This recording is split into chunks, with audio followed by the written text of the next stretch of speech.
Gauri Suryavanshi, S मराठीमध्ये आपलं स्वागत। वळूया आजच्या बातमीकडे।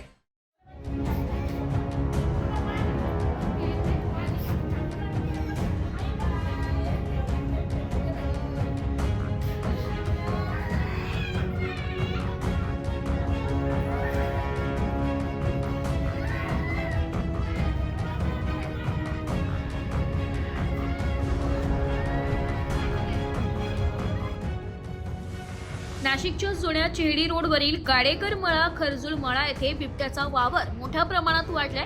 काल रात्री या बिबट्याने घरासमोर पाळीव कुत्र्यावर हल्ला करून ठार केलाय।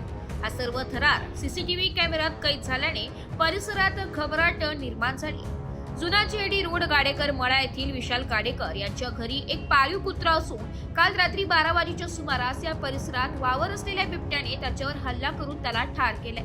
या परिसरात शेती भाग असून काही अंतरावरून वालदेवी नदी जात असल्याने नदीकडून हे वन्य प्राणी येत असल्याचं दिसून येत आहे। वन विभागाने या भागात पिंजरा लावावा अशी मागणी नागरिकांकडून करण्यात येत आहे। एस मराठी न्यूज साठी नाशिक शहर प्रतिनिधी नाशिक।